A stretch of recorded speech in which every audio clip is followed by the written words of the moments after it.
Sometimes it's about Beastman too. Sometimes I cry a lot for Beastman too. Speaking of crying at wrestling shows, Casey Warr, you're doing your first show this weekend. Yes. Yeah, hell yeah.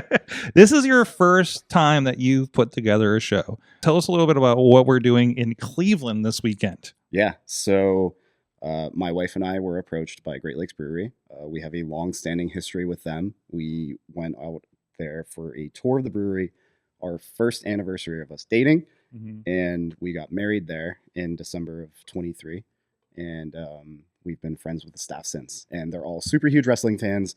Every time we go out there, like we tell them to put on 880, put on the Enjoy Show. We've watched enough like Saturday night's main events out there with everybody. So it was a conversation of just a simple text message. Hey, how do we get wrestling here? And I said, I know some people. Well, let me see what I can do. And so I talked to basically everyone that I knew, and we're just putting together the show with 880. We have some friends coming in that we've announced today. We have some more announcements to make, but yeah, right outside the Great Lakes Brew Pub on Market Avenue, it is Professional Wrestling Live featuring 880 Wrestling. I love that. Now, and this is obviously this is a town that's I think it's a good wrestling town, Cleveland. Obviously we know AIW Exodus there. We're involved with other promotions. We were talking about some older ones earlier. So it's like, you got to know the history of the town you're going into, pal. Absolutely. So, but yeah, so the match that was announced today was this one here, and you're involved in it. I am. Yes, that is the fourth line. We called out Vandal 48, Atticus and Otis Coder, the hometown guys. Brandon and I obviously know what they can do. I feel like that we both kind of ride in similar circles, and we haven't crossed paths yet. But there's no better time to cut to the chase. Just run directly headfirst into it, and we called out Vandal 48 to come out for this show. Excellent. So that's your first announcement. Obviously, a lot of 880 is going to be involved in this. Is there anything else that we can kind of, I know it's coming out in the next couple of days. Is there anything else we can kind of exclusively drop here on the show? Absolutely. After the events of Friday's show, Amateur Wrestler Presents 880 Wrestling, I got kind of screwed over in the main event. We believe in rankings being a thing. But I also believe in retribution, because it's also 2 years since Casey Warr's retribution at 880. Envy Young still owns half of this company.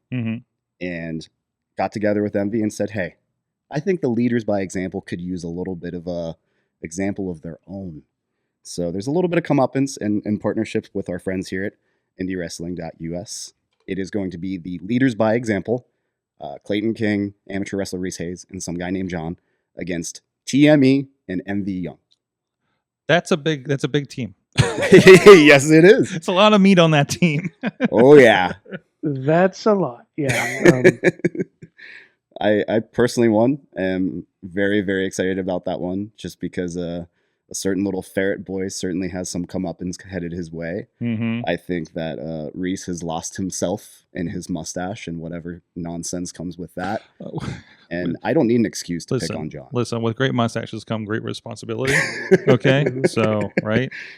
So, a side note: do we think Riz can pull off a mustache? I mean, I shaved like everything off, like kind of everything, but full beard mustache kind of situation. I think you just do that. I think I think you do the long mustache. I mean, like come down to here, and just cut the. See, I can't. I can't do the chin. So yeah, good. But I shouldn't be saying anything because I am wearing the shirt. What do you wear? Wait, what do you got there? What do you got there? Well, show us. Show the people what you got there on video. I didn't know there was going to be a guest here today. But I am wearing a Leaders by Example t-shirt that I got from some guy named John. Right before he lost, or right before his match on Friday. Did you get it from? So you're welcome. At intermission by chance? Yes, I did. Wait. So you literally got the shirt and then watched him lose in 2 minutes to Liberty and lose the belt directly after. That's a good kind of curse in my book. Yeah, that's the best way to curse John. Thank you, Riz. You're gonna be like, you're welcome. Listen, I think you want a Reese Hayes shirt. Mm-hmm. I think you want a Dead Hand Society shirt. Yep. You know, my history with wrestling shirts have been nonstop garbage. Okay. Like, I think it started with the Captain Charisma Christian shirt. Okay. I bought it in Ocean City, Maryland, when they were in town. Mm-hmm. A few weeks later, he left. Oh no! Listen, you can't beat mine. You can't beat mine. I bought a Mr. Kennedy shirt. Oh. Probably a week before he left. Left? was left behind. Yeah, or just was. Listen, you can't beat mine. You can't beat me. Listen, as a lifelong Hulkamaniac, and finally get a Hulkamaniac shirt like a month before the tape drops. I still have it's my Hulk Hogan Wrestle Buddy's still up there, Sorg. Yeah, I know. That's why he's always in timeout, so that's okay. So yeah, you know, I still have yeah. We don't have to go through that again. Anyways, about this show. Anything else we can talk about this show coming up? You know what? He talked about it on his Twitch stream a couple weeks ago. So call it a little bit of guerrilla marketing. Okay. Another very near and dear friend to us at 880 will be in action. The GCW champion Effie will be in action at Cleveland. Yes, love it. And I cannot think about the last time he's been to Cleveland. I don't know who he would have been in there for. So that might be a rare showing for him in that town. So that's cool. And we don't know what he's going to do yet, right? Don't know yet. We'll figure something out for him. I know that there's a bunch of people in the 880 locker room that would love a shot at the GCW World Heavyweight Champion. So speaking of GCW that we're talking about earlier. Exactly. So like they can do everything. So that's right. We're really excited to have them on. So you know, it's not going to be Brandon and I, but there's some people. I'll probably have a lot of messages after this to go through to see, you know, who wants a shot at Effie. Looking forward to that. So that's good. So I feel like this is a question I'm going to ask now and afterwards, and it's my standard question, obviously. But you are 4 days out from this show. Yep. You've been working on it for a while. That you can tell us. What have you learned from this experience putting together a wrestling show for the first time so far? Yeah, there's so much to account for. Like, it not just to make the wrestling portion happen, but like working with a venue and looking at production from the most top-down perspective as possible, because my history in production was I was a front of house sound engineer. I worked concerts and theaters for over 10 years, and I stayed out of stage management and anything with administrative role as long as I could. I hated it. And now I've learned a lot about staying organized with myself and just like another facet of being a good collaborator. But holy shit, is it hurting cats? It's a lot. It's a lot to handle. I definitely feel for everyone that does this on a consistent basis. I know very much so that it can be a thankless job, but I am beyond stoked for the opportunity, and just to know that like we were asked to partner with Great Lakes, a place that means so much to us, that it is like production brain takes me to like being the most stressed portion. But once everything comes together, and like you and I have had these moments on shows with 880 of like when everything comes together, it is the most rewarding experience in the world. So I'm anxiously looking forward to 8 o'clock on Saturday. So I'm looking forward to 2 o'clock on Saturday. So because you know me, you've seen me stress at shows. What do I always say? Riz knows this. I think he said it to me the other day when I was having problems. It was, what did you say, Riz? Bell number 1.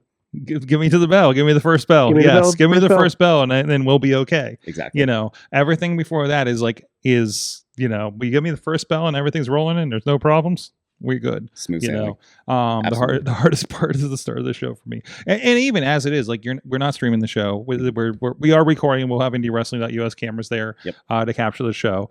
And it's an outdoor kind of show, so it's it's not going to lend to be a stream anyways. But so there's I don't want to say there's less, but there is like one whole aspect you don't have to worry about on that one. And we're taking care of it. So no, that's going to be really good. Always love seeing wrestling in Cleveland. I say good history there between obviously like promotions we work with up there. And I was telling you about, Premier Wrestling back in the day, Prime Wrestling, PWO, a great history in that town. And it's cool to see you guys bringing the crew up there for that, Yes. So, and you don't see this too often too, is, now you've seen 880 Wrestling has gone to Philadelphia, is now going to Cleveland, as a brand, I guess. So like that not a lot of companies do that. Right. I can only think of a handful in the relative area that crosses the border even. It's because it's so challenging. Like, we are so accustomed to having our weekly shows Thursday at the shop. We have our shows it's bottled almost. Exactly. So like we're self-contained, everything's there. The outside variables we're already accustomed to. We have a plan in motion and so much stuff figured out after consistently doing this for closer to 3 years at this point. So it takes so much work, and I think that's like why this is able to happen, because it's not falling on the shoulders of people that are already burdened with making the weekly show work. Yeah. So being an offshoot is a really cool experience, and like to me, it goes back to a lot of the punk rock DIY roots. Like Brandon has been in bands that have toured and stayed in crashed on people's couches and played in their basements, and so it's like it's kind of the same thing, but Great Lakes is a massive brewery to scale, but it boils down to friendships. And this wouldn't be happening if we weren't so close with them and didn't have such a close relationship with them. And like, we literally gush about it all the time. So it's a really awesome partnership. Very, very cool. Looking forward to it. Looking forward to see what else is going on that day. It's 2 to 8 down there, Great Lakes Brewing. If you're in the Cleveland area, please come out. I know there's a few people listening from up there. Also, not far of a drive. Guys, come up, have a good time. Cleveland isn't a bad city to visit, that's for sure. I was just up there for an ICP show a couple months ago. And obviously what we do with the wrestling groups up there. So it's and SummerSlam was a lot of fun last year too up there. So it's especially that day. And if you just seen it, you can go see all the spots from the Superman movie. Yeah. Where you can find that crack. If you know, I guess. And I think most everybody's watched it by now. Either way, so that's happening. And we have from the chat room, Potter reminds me that I also shut down NXT before COVID. I did go to the last show at Full Sail before, like 2 weeks before COVID. Because they went to the Performance Center because they always leave because of graduation. Right. For like a month. And turns out that was the last time they were ever there. I think they're coming back like next month Cool. I think for the first time ever. I'm hoping like one of the times that we're down in Orlando for Fest or something that like it's always been on the list to go to see an NXT show. Yeah. But yeah. I don't know how easy it is to get into now that it's like the smaller space. We got the hook up through Aaron. Like we were down there with Aaron, Kazumi, and Zane, and like they're super insight, like in tune and how to get on all those shows and stuff. If not, I might have a connection down there. Hey, homies help homies. Homies help homies. They might be listening right now. So you're all appreciated. So, anyways, a lot of stuff going on there. What was the other one? Casey. So Casey, how much do all those handshakes and hot dogs cost from Potter? Well, actually, they're serving chicken wings at the show. So, this is an upgrade. Is there catering? Is there? Hey, there we go. And I do need to mention there is another show happening this weekend on IndieWrestling.us. We are streaming the VCW show on Sunday. I'm going to get that information in front of me. This is going to start with a barbed wire no ropes match between Beastman and Jamie Jamison. God help me. Did you say start? Yeah, I might have broke that news, but I believe it's going to be the first match. Yes. You're starting off. Yep. That's awesome. That's setting the tone. Like I'm all about that. Listen, think about the logistics of this. I don't think we don't really have a choice. Cool. No, it's gonna. I think we're kicking off with it from. I haven't seen the final lineup, but that's what I think we're doing. Sorry if I caught on to the detail. Yeah. What's that? Sorry if I caught on to the detail too well. just in case you missed it. But I'll probably get in trouble for that later. But anyways, no, it's going to be a great show. Zeke Mercer is going to be there. Clayton King has an open challenge, I believe. Clayton King has an open challenge. Zeke and Glenn Spector is going to be a thing. And they've had a tremendous feud there. This is going to be, I think, a street fight, if I'm not mistaken. And I believe we're going to have David Lawless and Super Oprah.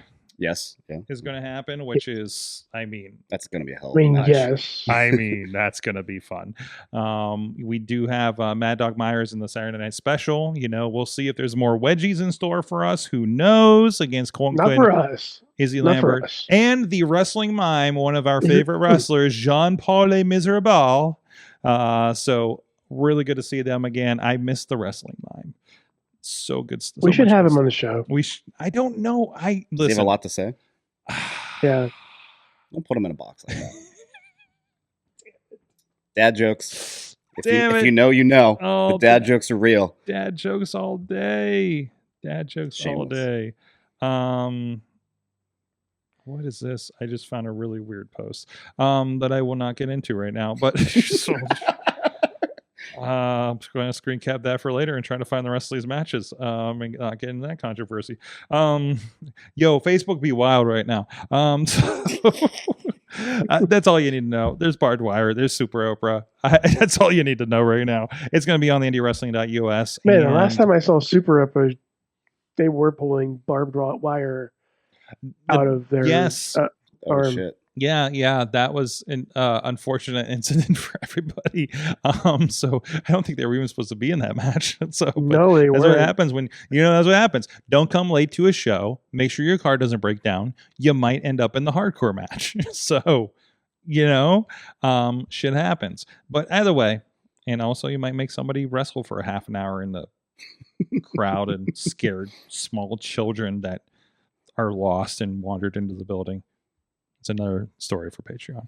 But hey, if you're in McMecken, go see the show. Well, if you're in rad. Yeah, wander in. Who knows what you'll see? It might be Beastman and Congo Kong ripping up the joint, literally.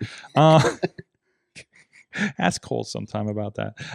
So either way, a lot of stuff going on there. Hey, we're going to take a quick break. We're going to talk about something that happened on the West Coast that everybody's talking about, and then we're going to find out what everybody learned from wrestling this week. We'll be right back after this.